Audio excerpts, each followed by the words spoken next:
Well, back here in Kampala, we take you to our feature of the day. He is a man, yet he does have a uterus, ovaries, and menstruates. Many others like him, but with different disorders of sex development, yet they are often misunderstood by society. Almost the first question asked when a child is born is it a boy or girl? And prior to the baby's birth, there is a bevy of activity to buy just the right color for the child according to the anticipated gender. Like these are girl shoes because of the color, it's pink. And now these are called overalls. This is pink, mostly for girls. Then white is unisex. Yeah, it's either for a boy or for a girl. And blue, it's specifically for boys. But someone can come when she wants all the colors. But what if the baby is born intersex, with sex organs and external genitalia not clearly male or female?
Bubi nnyo kulw'okuba ngenda mu nsonga z'abakazi ate omusajja talina kubeera bw'atyo. With the uterus and ovaries, this is a constant agony that 26-year-old James Muhanji has to grapple with daily. His names have been altered to protect his identity.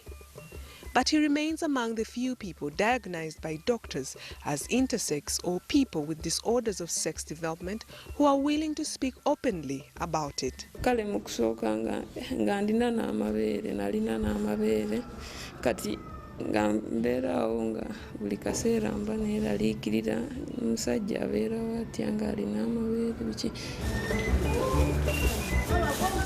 Facing a similar dilemma is 29-year-old Nancy Kaketo. Her name has also been changed to protect her identity. Nancy has congenital atresia of the uterus, cervix and vagina. This means she does not have a well-developed uterus or vagina. Her condition also made her have stunted growth and no breasts. People say, are you a girl? Are you a boy?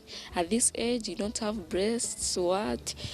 And I would even don't be in a group of girls, like when others are going for bathing, me, I would just delay so that others, they can first finish, even I can go there for bathing. We realize that if we don't do surgery, then it may not be compatible as genitally, and then you want to do surgery when they're young. You want to give them a chance to grow, for them to choose which probably sexuality they want, and then you can do surgery. Unless we realize that if we don't do surgery, then it may not be compatible with life. So traumatic has this secret life been for Nancy and James Muhanji, yet they all found out they were different purely by accident. The Executive Director of Support Initiative for People with Atypical Sex Development, CPID, Julius Kagwa, says a sense of shame often drives families to keep it as a secret, especially in several communities in Uganda where roles and importance in society is tied to one's gender. I was in P6. Yeah, that's when I realized I'm not like other girls. It was we are a group of girls. We are going somewhere, and we are like, hey, let's see each other. What's going on? And they were like saying, hey, for you are not like us. What's your problem? I said, I don't know. Nali ntudde wansi nga ntudde ku desiki nga simanyi musaayi ne gukutira ku desiki kati abaana ne bakiraba nga nze sikirabye ate yunifoomu zaffe zaali ziraga nnyo kati ne batandika okunjeeya. It becomes a nightmare really when you think about sports, even just normal sharing, like you want to go and sleep over at a friend's house, you can't do that.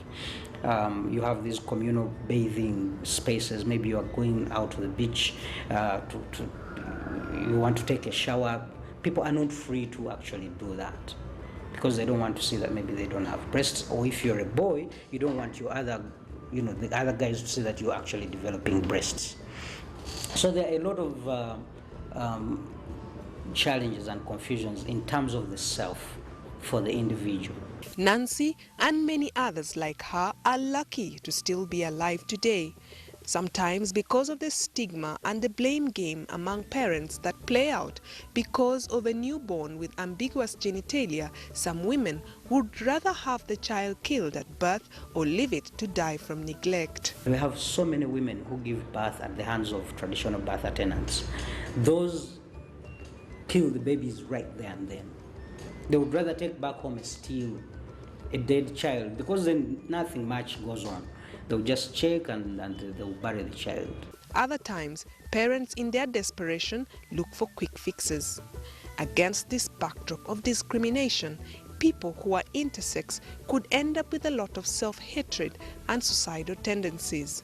When it comes to urine, the penis comes out after it goes back. Going back here, it remains a female opening. Yeah, like when you look at it, you are seeing a complete female setup. Yeah, but then when it comes to it comes out and all that, it has breasts and all that. People in the village, they are talking a lot. That was witchcraft. That's why your mother died, and that's why your father also died. This person, relatives are nowhere to be seen. Till now, such cases would not have been known if it were not for support initiative for people with a typical sex development that has since its inception in 2008 started documenting and assisting people who are intersex. To date, the organization is trying to assist over 100 to get much-needed surgeries. This 16-year-old, using the assumed name of James Mukasa, is among the lucky few who was able to benefit from the free surgery after assessment by doctors. Webanzala bakitegeererawo kubanga nazaalibwa ndi bwentyo naye engeri obuzibu gye bwali ntwali tetulina ssente bulungi twasobola kale nali nina emyaka 3 ne bantwalako emunago ne bankolako sajare naye ate tebagimaliriza nti bagikola mu feesi kati ate mu biseera we bijja maaso ne bagamba nseyo nga nina emyaka 5 then ate ssente zaali teziriiwo. Kale obuzibu bwali bwansimbi naye kati bwe twafuna ekibiina ekituyambako tulaba nga kitubeeredde kyangu pozi kati ng'embeera z'omwana kati nga bwakuze omulaba nga muli alinga yeebuuza lwaki ndi bwentyo kegamba akambuwala talina nnyo mikwano ne banne kwega mulaba nga yeeyawulayawula ndowooza atandise okyebuuza nga bw'atandise okkula tebannambuulira kubanga bangamba nti bwe kinaba kyetaagisiza ziyinza okuba 3 ey'okubiri bw'eneeba nga tekalubye ayinza okukoma ku y'okubiri. Abazadde ebizibu ebyo gyebiri kubanga nange nali mmanyi nti nze ndiyo nzekka naye bwe natuuka mu ddwaliro nasangayo bannange bangi kati ekitegeeza nti gyebiri kwegamba tufube nga agenda mu ddwaliro tuleme kusirikiranga waka. Abasawo abasinga tebabitegeera kwegamba abamu bakitwala nti ndowooza Katonda bw'ati bwamutonze tebakimanyi nti kisobola okukolebwako ne kiggwaawo. The organization carries out public education and awareness campaigns and offers medical, social and spiritual support services referrals. This in conjunction with various organizations to more specifically address the health and human rights of intersex children and people. We had one case around Ruero, and this is someone who was around 14, but the father needed this person to be a girl because the family, there are 5 children and 4 are boys. Yeah, so it so happened that the 5th child was born intersex. Yeah, with an ambiguity in genitalia that's kind of female male, hormones male female. Yeah, so the father was like, I need a girl in the family, I need a girl. But then the tests and all those chromosome hormone tests and gonadal tests and all that were done proved that this is a boy. But the organization finds itself constrained and almost overwhelmed by the number of people who need assistance. Currently, 6 surgeries at a cost of about 4 million Uganda shillings or $2,000 each are pending. Although CPID attempts to raise funds for them, many organizations and companies often prefer to give assistance to communities than individuals, and because intersex is often confused locally with homosexuality or is taken lightly, help doesn't always come. Anyone who can help me, at least can give us some money to do that operation, because I'm an orphan. I have nobody can give me that money. Because I was in that one in Egypt, I was supposed to be doing it last year in August, but because of the money, we didn't get the money, so I didn't go for that operation, and the operation was free, but because of the air ticket and what, I didn't get the money. So here I'm appealing anyone who can help me and give me the money. I really appreciate that. So for now, this little boy and Nancy, as well as many others like them, will either have to find that money for surgery on their own or continue to live a secret life.